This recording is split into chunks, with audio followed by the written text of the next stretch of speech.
Theorem number 2, any square matrix can be expressed as the sum of a symmetric matrix and a skew symmetric matrix। तो किसी भी square matrix को हम symmetric और skew symmetric के सम के रूप में प्रेजेंट कर सकते हैं।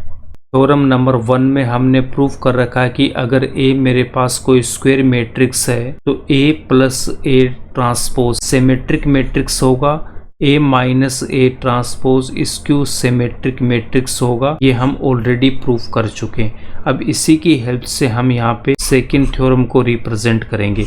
तो यहाँ से मैं क्या लिख सकता हूँ, एक मैट्रिक्स हमने A ले रखा है, तो इस सिमेट्रिक की फॉर्म में अगर मुझे लिखना है तो सिमेट्रिक मैट्रिक्स को हम क्या लिख सकते हैं, A प्लस A ट्रांसपोज।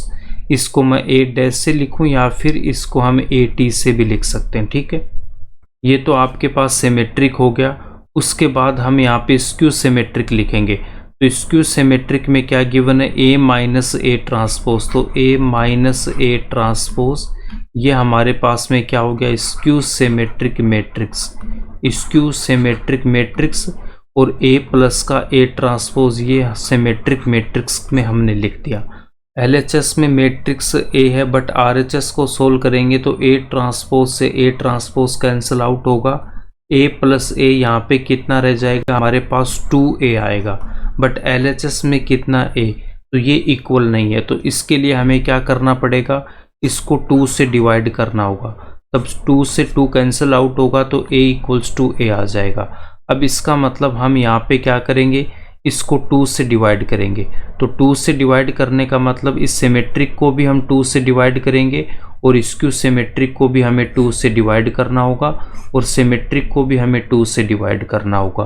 तो हम यहाँ से क्या लिख सकते हैं कि A इक्वल्स टू, मैं लिख सकता हूँ A plus A transpose upon 2 plus A minus A transpose upon 2। ये तो सिमेट्रिक और ये क्या हो जाएगी, स्क्यू सिमेट्रिक। इसको हम ऐसे रिप्रेजेंट करेंगे। जब भी आपको बोलेगा कि किसी भी मैट्रिक्स को हमें सिमेट्रिक और स्क्यू सिमेट्रिक के सम में रिप्रेजेंट करना है तो हम लिखेंगे A equals to A plus A transpose upon 2 plus A minus A transpose upon 2। अब यहाँ पे एक एग्जाम्पल लेंगे, उस एग्जाम्पल से इसको हम प्रूफ करेंगे। अगर मैट्रिक्स A इक्वल्स टू 1 2 3 4 तो A ट्रांसपोज की वैल्यू क्या हो जाएगी, A ट्रांसपोज की जब मैं वैल्यू फाइंड आउट करूँगा तो फर्स्ट रो को हम कन्वर्ट करेंगे फर्स्ट कॉलम में, तो 1 2। उसके बाद में सेकंड रो को कन्वर्ट करूँगा सेकंड कॉलम में, तो 3 4। यहाँ पे हमने A ट्रांसपोज की वैल्यू फाइंड आउट कर दी। A plus A transpose upon 2 को अगर मैं P ले रखा है, A minus A transpose upon 2 को अगर मैं Q लेता हूँ तो A इक्वल्स टू, यहाँ से क्या लिख सकता हूँ मैं, A इक्वल्स टू लिख सकता हूँ P प्लस का Q। इसको हम बोलेंगे इक्वेशन नंबर 1। अब हम यहाँ पे P की वैल्यू फाइंड आउट करेंगे। तो P की वैल्यू फाइंड आउट करने के लिए A प्लस A ट्रांसपोज से, अब A की वैल्यू भी हमने फाइंड आउट कर रखी है और A ट्रांसपोज की, तो A प्लस A ट्रांसपोज की वैल्यू कितनी होगी, A प्लस A ट्रांसपोज। अब इन दोनों को हमें यहाँ पे ऐड करना है, तो ऐड करेंगे तो 1 प्लस 1 कितना होगा 2, फिर 2 प्लस 3 कितना होगा 5, 3 प्लस 2 यहाँ पे 5, देन 4 प्लस 4 कितना होगा 8। अब इसके बाद हम यहाँ पे P की वैल्यू फाइंड आउट करेंगे। तो P इक्वल्स टू कितना, A plus A transpose upon 2। अब यहाँ पे A प्लस A ट्रांसपोज की वैल्यू हम यहाँ से पुट करेंगे तो ये वैल्यू कितनी आएगी 2 5 5 8 और डिनोमिनेटर में कितना हो जाएगा 2। अब नेक्स्ट स्टेप में 2 5 5 8। अब इस मैट्रिक्स का हर एलिमेंट आपका 1/2 से डिवाइड होगा, तो 1/2 से इसको डिवाइड करेंगे। ये भी 2 से डिवाइड, ये भी 2 से डिवाइड होगा, ये भी 2 से डिवाइड होगा। तो इसकी वैल्यू कितनी आएगी, 1 से 1 कैंसिल आउट होगा, तो यहाँ से मैं लिख सकता हूँ 1। उसके बाद में 5/2, 5/2, यहाँ पे भी 5/2 और इसको मैं कैंसिल आउट करूँगा तो 4। तो ये वैल्यू आ गई P की। तो P इक्वल्स टू कितना आ गया, P इक्वल्स टू आ गया 1, 5/2, 5/2 4। इसको हम बोलेंगे इक्वेशन नंबर 2 उसके बाद हम Q की वैल्यू फाइंड आउट करेंगे। तो Q इक्वल्स टू कितना है, A minus A transpose upon 2। अब यहाँ से A माइनस ए ट्रांसपोज की वैल्यू फाइंड आउट करेंगे। तो A माइनस ए ट्रांसपोज की वैल्यू कितनी आएगी, यहाँ से देखो A माइनस ए ट्रांसपोज की वैल्यू अगर फाइंड आउट करूँगा तो A में से माइनस करना A ट्रांसपोज, तो 1 में से माइनस होगा 1, तो यहाँ पे कितना 0, तो 1 माइनस 1। उसके बाद में 2 में से माइनस करूँगा 3, तो 2 माइनस 3, 3 माइनस 2, 3 माइनस 2, 4 माइनस 4, तो 4 माइनस 4। तो यहाँ से इसकी वैल्यू कितनी आएगी, 1 माइनस 1 कितना आएगा 0, 2 माइनस 3 माइनस का 1, 3 माइनस 2 1, 4 माइनस 4 0।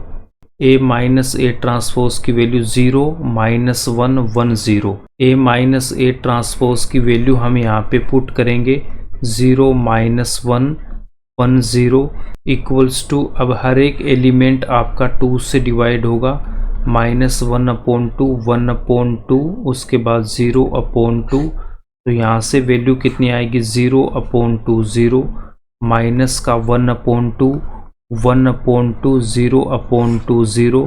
तो Q इक्वल्स टू ये वैल्यू आ गई, इसको हम बोलेंगे इक्वेशन नंबर 3। अब इक्वेशन नंबर 2 और इक्वेशन नंबर 3 को हम ऐड करेंगे तो P प्लस Q की वैल्यू मिल जाएगी। तो P plus Q equals to कितना आएगा, P plus Q equals to, P की वैल्यू कितनी हमारे पास में, P की वैल्यू है 1 5 अपॉन 2 5 अपॉन 2 4, 1 5 अपॉन 2 5 अपॉन 2, उसके बाद कि 4 प्लस इसके बाद Q की वैल्यू पुट करेंगे। Q की वैल्यू कितनी 0 माइनस 1 अपॉन 2 1 अपॉन 2 0। अब इन दोनों को हम यहाँ पे ऐड करेंगे तो 1 प्लस 0 कितना आएगा 1, 5 अपॉन 2 माइनस का 1 अपॉन 2, 5 अपॉन 2 माइनस का 1 अपॉन 2, 5 अपॉन 2 प्लस का 1 अपॉन 2, 5 अपॉन 2 प्लस का 1 अपॉन 2, 4 प्लस 0 4 प्लस 0। अब इसको हम यहाँ पे सोल्व करेंगे तो 1 तो आएगा एज इट इज़, उसके बाद यहाँ से कितना आएगा आपके पास में, देखो 5 अपॉन 2 माइनस 1 अपॉन 2, तो एलसीएम 2, तो 5 minus 1, then 4 upon 2 equals to 2, तो यहाँ से कितना लिखूँगा 2। नेक्स्ट यहाँ पे कितना आएगा, यहाँ से देखो 5 अपॉन 2 प्लस 1 अपॉन 2, तो एलसीएम 2, तो 5 प्लस 1 6 अपॉन 2 इक्वल्स टू 3, तो यहाँ पे 3, देन 4 प्लस 0 कितना आएगा 4। ये वैल्यू P प्लस Q के आ गई। अब नेक्स्ट स्टेप में 1 2 3 4 ये हमारे पास क्या थी, मैट्रिक्स A जो हमने यहाँ पे ले रखा है। तो यहाँ से हम बोल सकते हैं कि A इक्वल्स टू कितना आ गया P प्लस Q।